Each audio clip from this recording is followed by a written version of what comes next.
Certainly sharp with his first throw. Here he is on first down, running, and the ball comes out.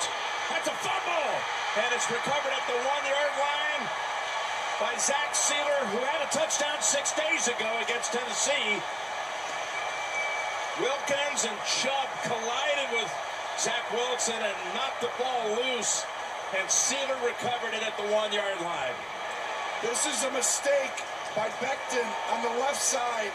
He just doesn't block Sealer, and all of a sudden, watch at the top. Right there. It allows Sealer to come scot-free, and then...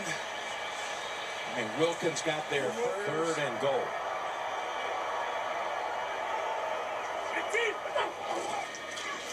Third straight time to Mostert.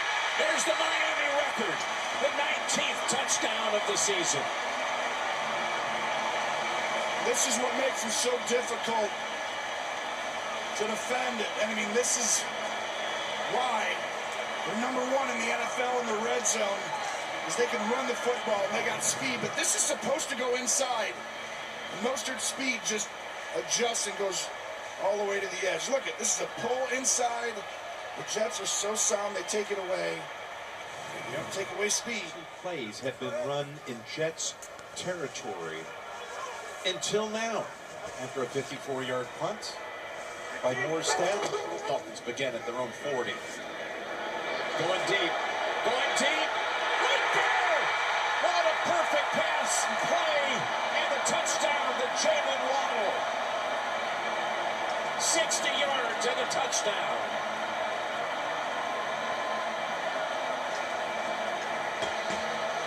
What an outstanding job. This is just running through the defense, and he got DJ Reed with an unbelievable route. I want you to watch right up here. Take a look at this route. Inside, nope, and he gets him, and that allows Tua, who say that he doesn't have a big arm. That was a big arm throw right there.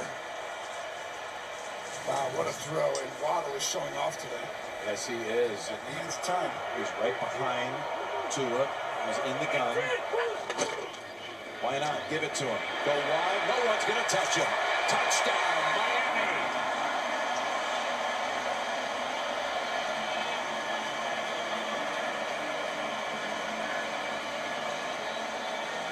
Another motion that creates confusion on the defense. You see the speed. The motion creates it. Now these guys have got to go, but the same play as the last one. You start to the right a little, and then you go back left, and then it's just a speed game. At that point, I know who's going to win that matchup. Yes. That's now 4 touchdowns in 6 quarters against the Jets this year. He had 2 up in New York. He's got 2 more in the first half today. He's the 5th player all time at the age of 30 or older to score 20 touchdowns in a season. And they still got 3.5 games to go. You had your hands on it if you just would have been able to close it out against Tennessee Monday night. I think Coach was just talking to him about it right there. Okay. There's a good chance. Now, it'll depend on this drive. After last week, it always makes you have a little concern. 35 yards by Sanders, and he's 3 for 3 today. Good from 37 and 27. And now this one. In New England. And now the best 63 seconds of the program for a director, Brian. Dolphins and Jets, New York, brought the inept offense for this one. Tyreek Hill, you saw him street close. Figured that would have helped him out a little. Zach Wilson sacked by Bradley Chubb and Christian Wilkins. Loses the ball, recovered by Zach Sealer. Dolphins have the ball at the 1. Wilson's bench going to leave this game with a head injury. Just 4 of 11 on the day. But Mozart, well, that's what he does, scores touchdowns. That's his 19th, 17 on the ground. Breaks the club mark of 18 that he was held tied with wide receiver Mark Clayton. So 19's got all on his own. Tua Tagovailoa, Jalen Waddle in stride, gas, money, fireball. 25th touchdown pass this season, ties a career high for Tua. Turns Dan Marino, the only guy with multiple 25 pass touchdowns. I'm trying to ignore the owner dancing. Marino did 7 times. Oh, sir. How about touchdown number 20 on the season? It's a shutout. Dolphins 30-0. Biggest shutout since 2014 when they beat the Chargers. 37-0. to nothing. And with that, Tim Hasselbeck is back. Tim, 0.0 to talk about with the Jets offense, right? If Rodgers comes back, we'll worry about it if and when. But this is the first time the defense in New York got shoved around all season. What did Dolphins do to shove them around and put up 30?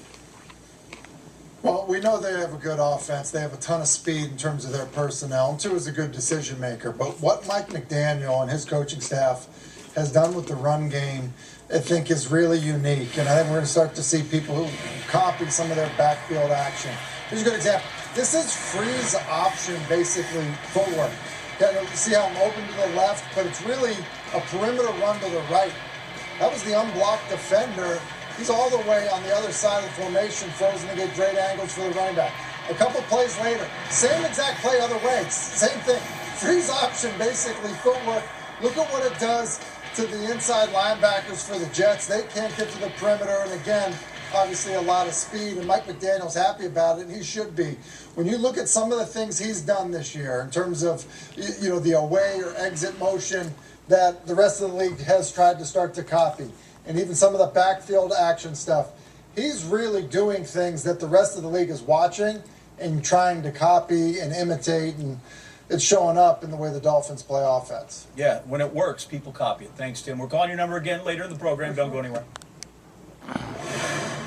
So the Dolphins are going to need to work, though, if they still want that number 1 seed in the AFC, because they've got the toughest road ahead. Cowboys are next, then the Ravens, then the Bills to cap off the season. On the other side of the AFC, the Chiefs have the easiest remaining schedule in the league. Raiders, Bengals, Chargers. Those are their last 3.